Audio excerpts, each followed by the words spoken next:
Good morning, everyone. Welcome to another Facebook Live with Go Erie and the Erie Times News. My name is Ed Palatella. I'm a reporter at the Times in Go Erie. And joining me today, I'm very grateful for them to be here, are Amy Iser and Andrea Veer with Unified Erie. Amy is the director of the Mercyhurst University Civic Institute, which does analysis and develops kind of a framework for Unified Erie. And Andrea is head of the Community Action Plan for Unified Erie, and she also works with the Civic Institute. So what we're going to do today is talk about Unified Erie, the local crime prevention initiative. Amy and Andrea are going to explain that, how it works, and what there was some big news this week out of Unified Erie.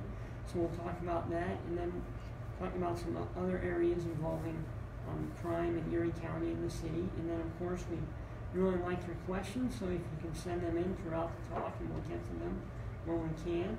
And once again, when we have these types of talks, just a reminder that we're not going to field any questions about individual criminal cases or any cases you might have involving the justice system at any level.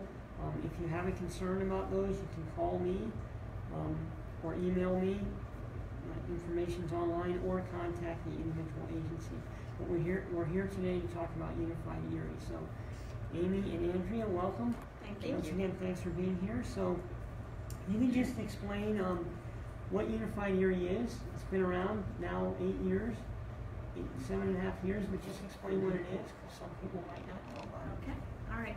Unified Erie is a violence reduction strategy. It's a county-wide approach to reducing violence within our community. It is a three-pronged approach, which includes prevention, which is we prevent long-term, put into place strategies to prevent long-term from individuals engaging in violence. And then there's the enforcement branch. So what can't be prevented needs to be enforced upon to keep the community safe. And then reentry. We know that between 90 and 95% of individuals who are incarcerated will return to the community. And if nothing is done to support those individuals, about 58% will recidivate and commit new crimes. And so the strategy is to work with prevention, enforcement, and reentry collectively so that we're having a greater impact on the violence within the community.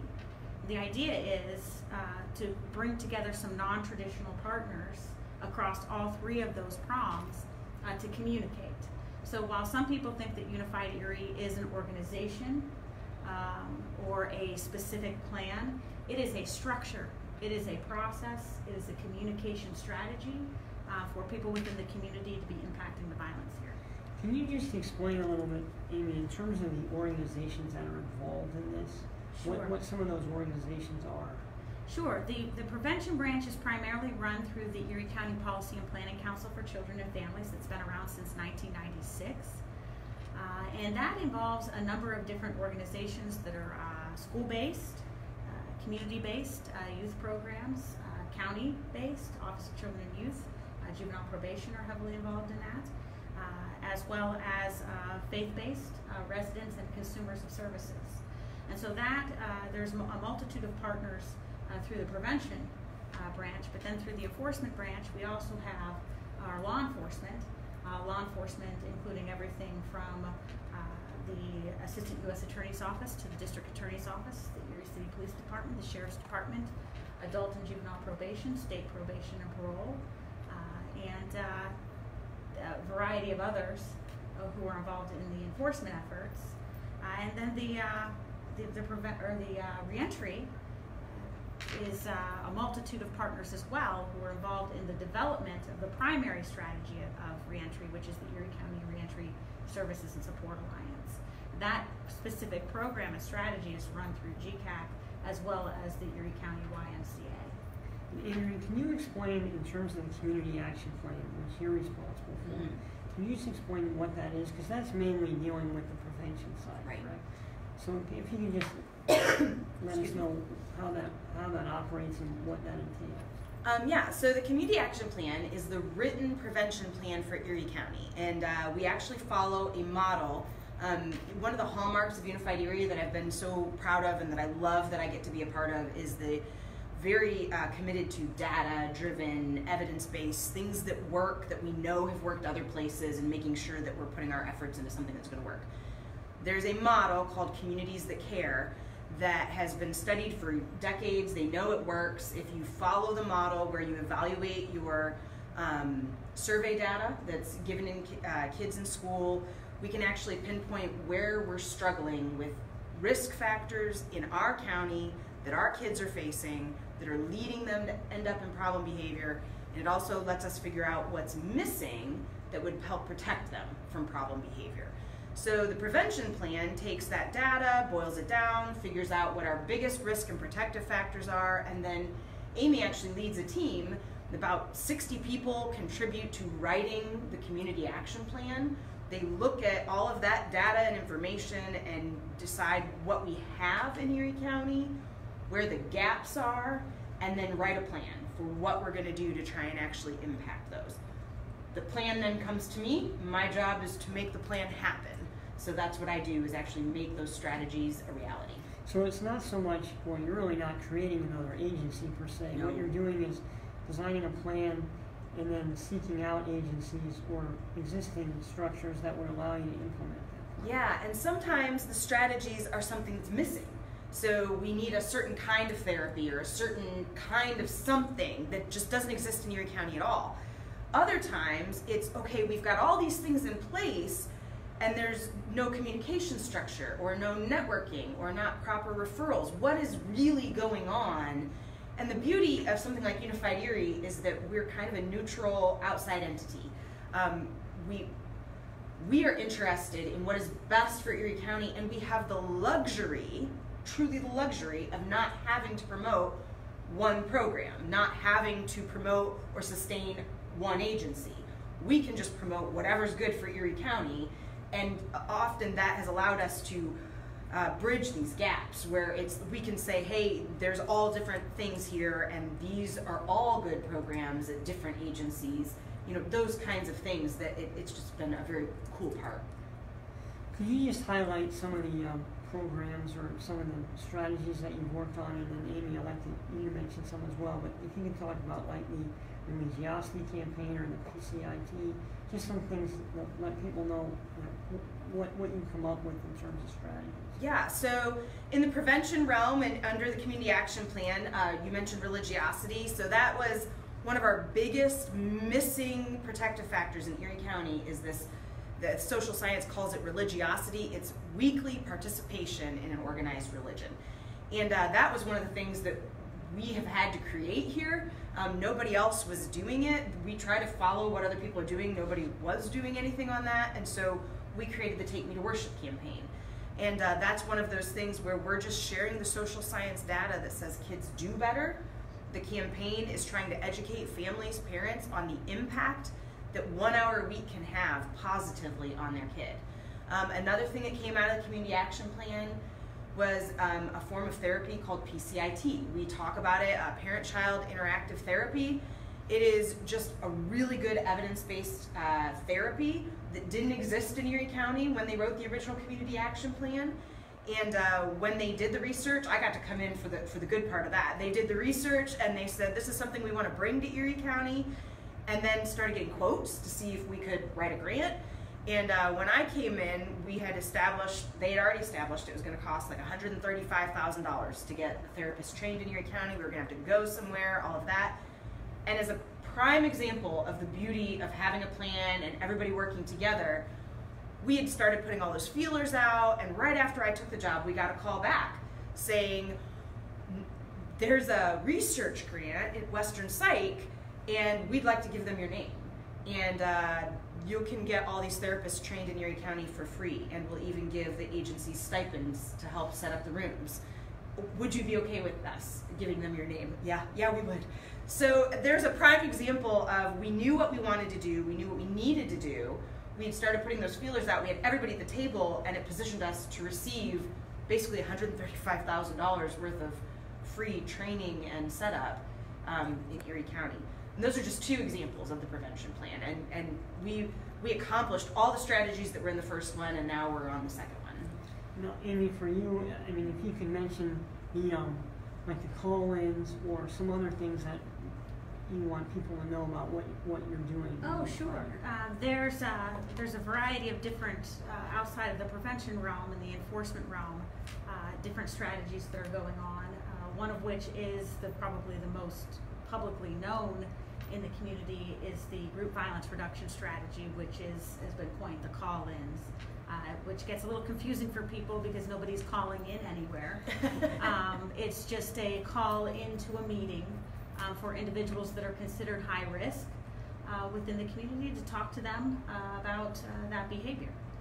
And that is a model out of the National Center for Safe Communities, and it's pretty impactful when you're able to attend one of those. And it does involve the law enforcement identification of individuals, but the call-in itself also incorporates community members, families that have been impacted by violence.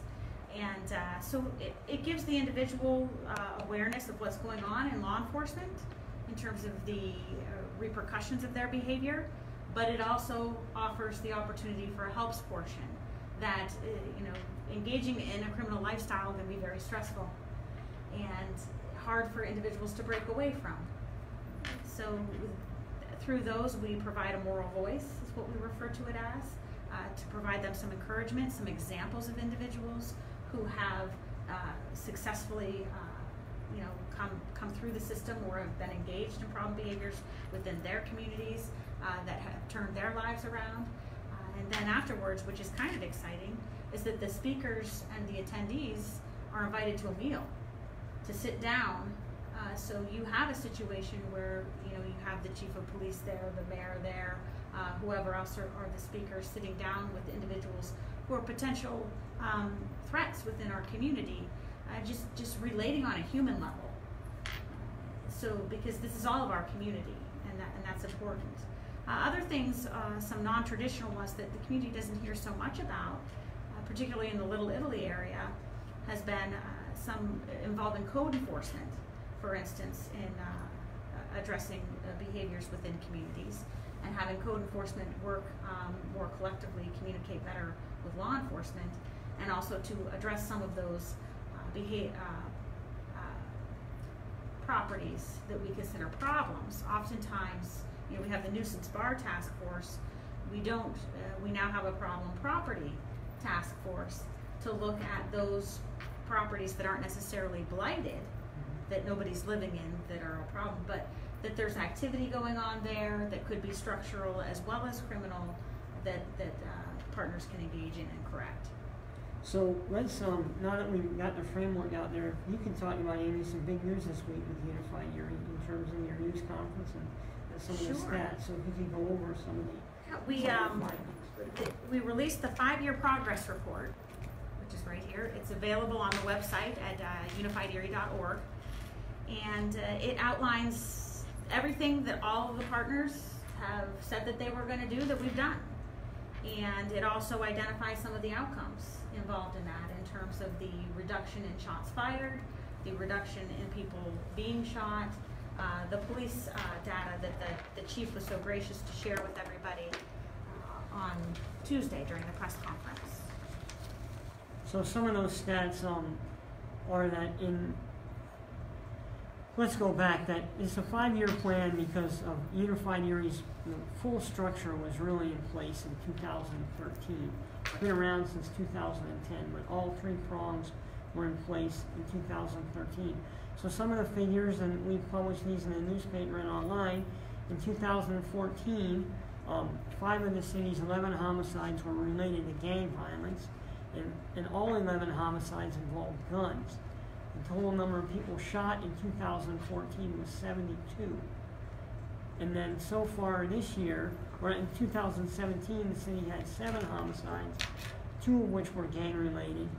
And then through the first 6 months of 2018, there's been 3 homicides, and none of them have been gang related. Correct. And that's important because a lot of what the call-ins are geared towards and your programs are to get at gang activity and try to get people to move beyond that. And as the police chief said at the news conference, that there is strong evidence that the gangs have broken up or are dissipating to to some degree.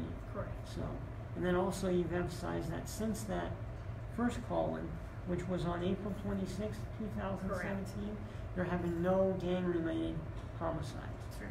And that's significant for you. That's very significant. The whole purpose of this is to save lives. You know, quite frankly, the individuals that come into, that are identified as high risk, are not only high risk offenders, but they're high risk victims. And, you know, for me personally, it bothers me when I talk to somebody who has lost somebody due to violence. It makes it very personal. You know, so for us to be able to say since the first call-in that not one life has been lost due to gang-related violence, to me is very significant. That was a big emphasis of the meeting on Tuesday, and also the reentry program. In terms of their rate of recidivism, it's about 6%. Now that's pretty localized. But the national, 58% is the recidivism rate. If you combine the national, state, and local people who are involved, I guess on probation or parole or whatever.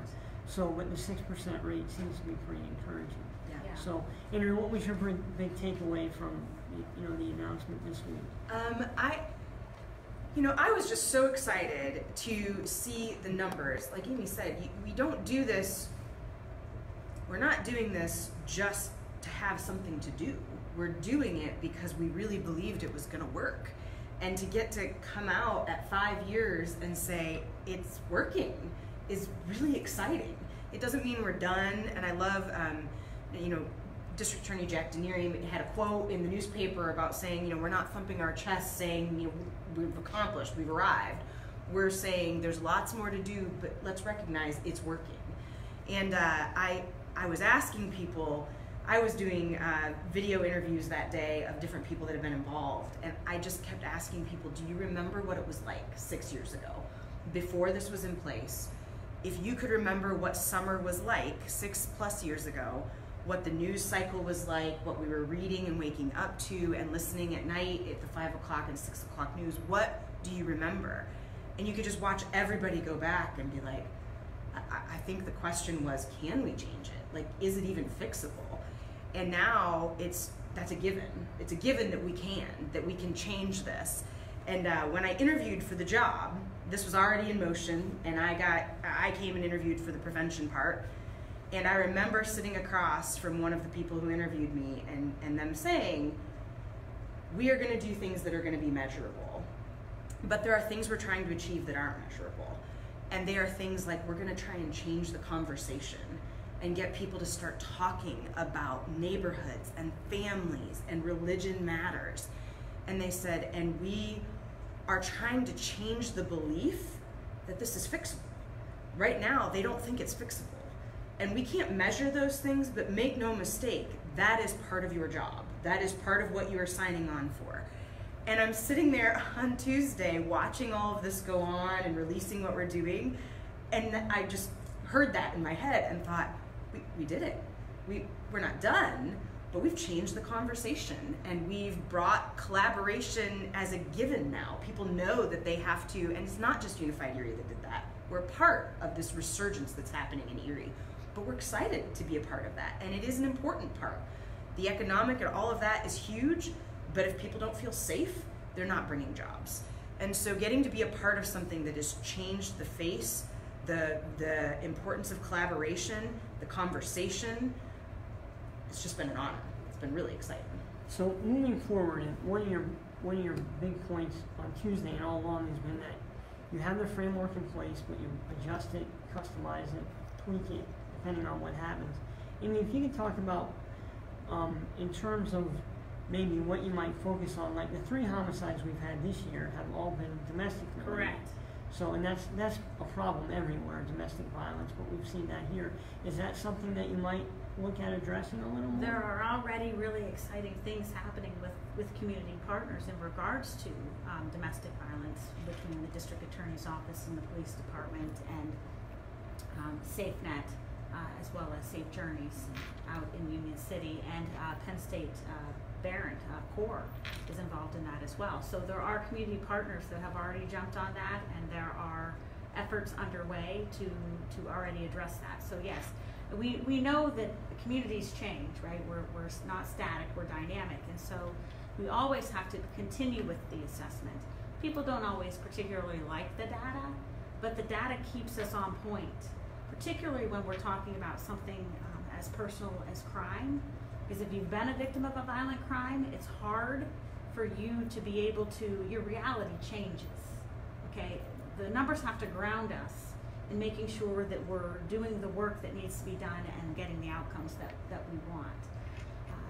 It has to be measurable. And we don't want to invest our resources into something that isn't proven to work, because we do have so many limited resources within the community to do this work. We all have to be willing to come give our part and play our role to make it better. And going back, that's a good point. In terms of funding, I mean, a lot of your funding is grants.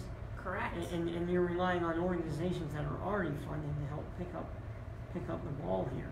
Correct. I mean, things like the Take Me to Worship campaign, the Youth Work Awards, those are all done through sponsorships, private dollars. The ECRSSA, the Erie County Reentry Services Support Alliance, that's doing the reentry work, is a grant through the Erie Community Foundation and the United Way of Erie. We've gotten grants through the Pennsylvania Commission on Crime and Delinquency to do some of the work that we've been doing. The work in the Little Italy is through a Department of Justice grant.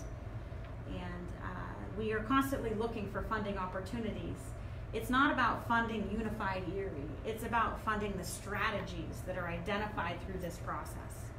So, you know, the money goes to whoever's doing the work. It doesn't come to, I think some people think that it comes to Unified Erie, me and Andrea, and that's not the case. It goes to the partner that is doing the work. So that, I just want to say, that's been one of the exciting things for me about finally having this report out. The first few pages of this are addressing that whole concept. I think people have a hard time wrapping their head around the idea that this is a concept. It's a communication structure. It's a collaborative, but it's not an organization. It's not a 501c3. There's no hierarchy. There's no building. There is no place to go and find one person who's in charge of Unified Erie. It doesn't work that way. It's more of an idea. And helping people understand that this is the work, and we're looking for funding for the work, but we don't have a building or a board or a hierarchy that we have to keep funded and structured.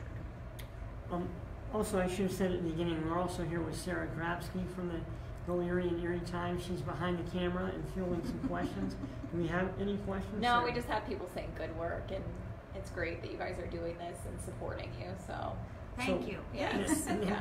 If you have any questions, please, we'd like to hear them. If you can, Amy, if you can just talk a little bit more about the domestic violence, what are they thinking of in terms of strategies in that? Is it like organizing more services? I haven't been directly involved in those particular conversations. I know that it does involve some better coordination between services and law enforcement and reaction, response to domestic violence situations. So I don't have enough information on it to be able to share that. I just know that it's some really exciting stuff coming down. I'm just getting my feet wet into it, so it would be, I would look stupid to try and talk about it, but we are getting into it, because like Amy said, we're looking at it going, okay, we've done a good job in this area. When Unified Erie started, the focus was the gang-related violence. We're doing a good job in that area, and what's rising to the top is the domestic violence. So we are looking at that and getting involved. But we are taking cues from the people who've been doing the work a lot longer than we are, and we are looking for how we support them, not come in and take over. We're looking for how we can be an assistant. And really, it looks like we said, SafeNet, Safe Journeys, Penn State Corps, they are already wrapping their hands around it. So I'm starting to go to meetings and looking for how I can help. And you raised the point about how you're not reinventing anything, and that's been an important message as well. I think Marshall Piccinini, the Assistant U.S. Attorney, who was kind of instrumental with Jack and Erie in getting this rolling, he said from the very beginning that we're going to establish a strategy that's based on efforts that have worked elsewhere and that are supported by data, and that we're going to develop that strategy, and that everything has to fit into that strategy. We don't want freelancers or anything like that, and that's been an important message that there's a lot of great things going on in Erie in terms of people helping other people and all that, but at the same time, you didn't want to get into something where someone just says, hey, well, this might work, or why don't we try this or that. And like you said, you have limited resources and limited time, so you really have to be surgical in what you're trying to do here. Absolutely, and I use the analogy of buying a washing machine. When you buy a washing machine, you do your research because you're making a significant financial investment into an appliance that you want to work for quite a while. And so we need to do the same thing when it comes to our prevention programming and our other strategies as well. We don't want to guess at saving lives. We want to save lives. And so we need to be very systematic about what strategies we support. Now, that's not to say that if a strategy doesn't come formally through the Unified Erie structured process that it isn't something good for our community, because that's not the case. The objective is to keep everybody aware of where our greatest risks are so that they can find out where they fit into that and what role they can play to get us to a safer community. So, just wrapping up, if someone wants to get involved in Unified Erie or one of the strategies or one of the initiatives, what should they do? So we always tell people that you should think through the different hats that you wear. So formally, you can get involved in Unified Erie by contacting me through the website, getting on the mailing list, joining one of the teams. You can come to monthly meetings and you can contribute to this process and you can actually be involved hands-on in the strategies. That would be a formal way of getting involved. You could think too about your formal role in your job. Is there a way that your business or the place where you work could formally connect with some of those efforts? But then there's the informal. Where are the other circles of your life? Where your social circles, your clubs, your school, your PTA mom hat, whatever it is that you wear, where could that connect with the efforts that we're talking about with Unified Erie? Financially, there's also that hat. If you want to contribute, we have strategies that could use funding, and people have stepped up, and we have sponsors for different things, and that's one way you could be involved. And then personally, so there's your formal, your informal, your financial, and then your personal. And your personal is my family in conflict? Do I need to be looking at better therapy or counseling or getting help for my kid or help for me? Is my neighborhood struggling? Do I need to step up and help with a neighborhood watch in my area? What are the personal things? Do I need to start being more committed to taking my kids to weekly worship somewhere? That 1 hour a week that the data says makes a huge difference. It's not just about publicly promoting things, it's about personal decisions in each one of our lives. And so that's what we tell people. Formal, informal, financial, and personal. You have anything to add in? No, I would just say that the quote that we always kind of bobble around is I always wondered why somebody wasn't doing something about that, and then I realized I am somebody. Because regardless of who you are, you have a role to play in this. As Andrea lined out there, and it's in the report too, if you need those prompters as to how you can get involved, we all have a role to play, and we all need to be playing it. The more people that are playing their role and contributing, the safer and better our community is going to be. Okay, thank you both for being here. We appreciate your time. Thank you, Sarah. Thank you.